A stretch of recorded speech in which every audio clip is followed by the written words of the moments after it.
গতকাল সন্ধেবেলার দিকে আমরা কিন্তু গায়ক প্রীতম হাসানকে বাংলাদেশের সিচুয়েশন নিয়ে একটা বেশ বড় লেখা পোস্ট করতে দেখতে পেয়েছিলাম এবং পুরো লেখাটাই ছিল ইংরাজিতে। আমি নিজে লেখাটা পড়েছিলাম, কিন্তু তখন আমার কাছে ওই লেখাটা সেভ করবার মতন কোনো মাথায় বুদ্ধিটা আমার আসেনি। কিন্তু আমি দেখলাম তারপরে পোস্টটি ডিলিট করে দেওয়া হয়েছে। এবারে ব্যাপারটা হচ্ছে, বাংলাদেশের ইয়াং জেনারেশনের হার্টথ্রব আমরা বলতে পারি প্রীতম হাসানকে।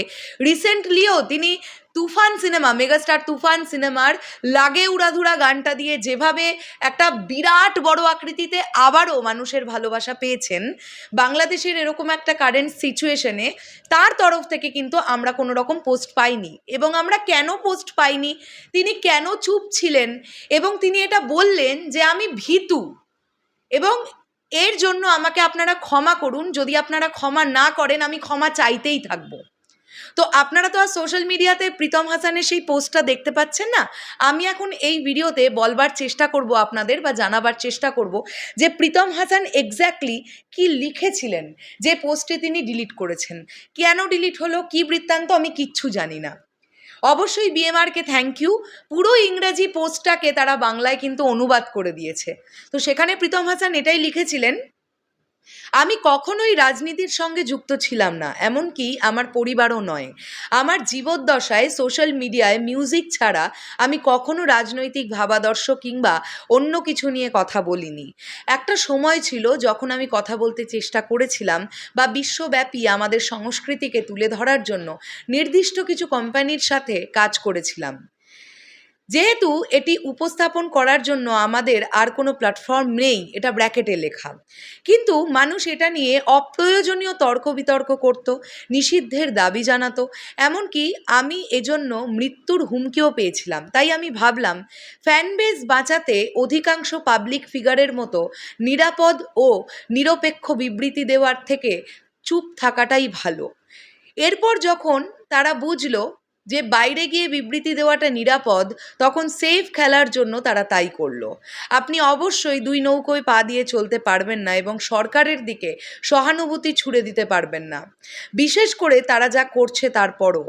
ছোটবেলার অভিজ্ঞতা থেকে বলছি, আমি জানি কি হয় যখন সরকার আপনার দ্বারা আন্দোলিত হতে চায়। যারা জানে তারা জানে। তাই আমার পরিবারের নিরাপত্তার লক্ষ্যে পূর্ব অভিজ্ঞতা বিবেচনায় আমি ভীতুর মতো চুপ ছিলাম। আমি জানি অনেক শ্রোতাই আমার বিরুদ্ধে হিংসা ও ঘৃণা পোষণ করে রেখেছেন। তারা হয়তো আমার মিউজিক আর শুনবে না, এবং আপনার পূর্ণ অধিকার আছে এমনটা করার। এটা পরিবর্তন করার মতো শক্তি আমার নেই, কিন্তু যদি আপনারা আমাকে ক্ষমা না করেন, তাহলে সবার অনুভূতিতে আঘাত করার কারণে আমি ক্ষমা চাইতেই থাকবো। আমি এই লং মার্চের বাইরে যাইনি উদযাপনেও, কারণ আমি এই বিপ্লবের সময় সোশ্যাল মিডিয়ায় একটা ছোট্ট কাজও করিনি এবং আমি এই উদযাপনের যোগ্য নই। কিন্তু আমি চিরঋণী সেসব হিরোদের কাছে যারা এই বিপ্লব এনেছে এবং আমার মতো ভীতুদের কথা বলার স্বাধীনতা ফিরিয়ে দিয়েছে।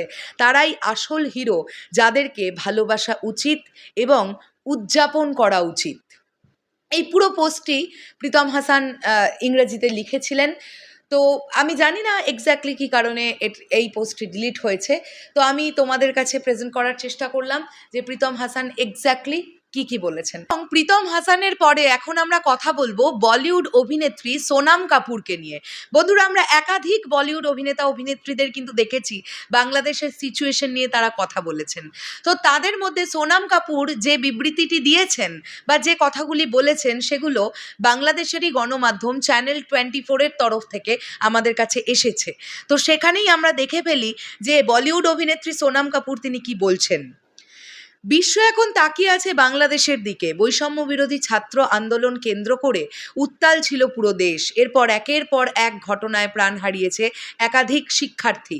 বৈষম্য বিরোধী ছাত্র আন্দোলন এবং সাম্প্রতিক বাংলাদেশের রাজনৈতিক পরিস্থিতি নিয়ে কথা বলেছেন দেশের অনেক তারকারাই। বলিউড অভিনেত্রী সোনাম কাপুরও কথা বলেছেন বাংলাদেশ নিয়ে। সোনাম কাপুর তার অফিসিয়াল ফেসবুক পেজে বাংলাদেশের কথা বলেন। এই বলিউড অভিনেত্রী সোমবার অর্থাৎ 5ই অগস্ট ফেসবুক স্ট্যাটাসে লিখেছেন, এটা সত্যই বাংলাদেশে যা ঘটছে খুবই ভয়ানক ঘটনা। চলুন সবাই মিলে বাংলাদেশের মানুষের জন্য প্রার্থনা করি।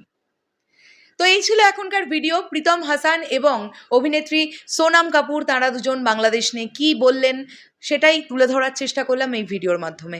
এতক্ষণ যারা ভিডিওটা দেখলেন সকলকে অনেক অনেক ধন্যবাদ। দেখা হচ্ছে আবার খুব শীঘ্রই নতুন কোনো ভিডিও নিয়ে। তাহলে এখনের জন্যে টাটা।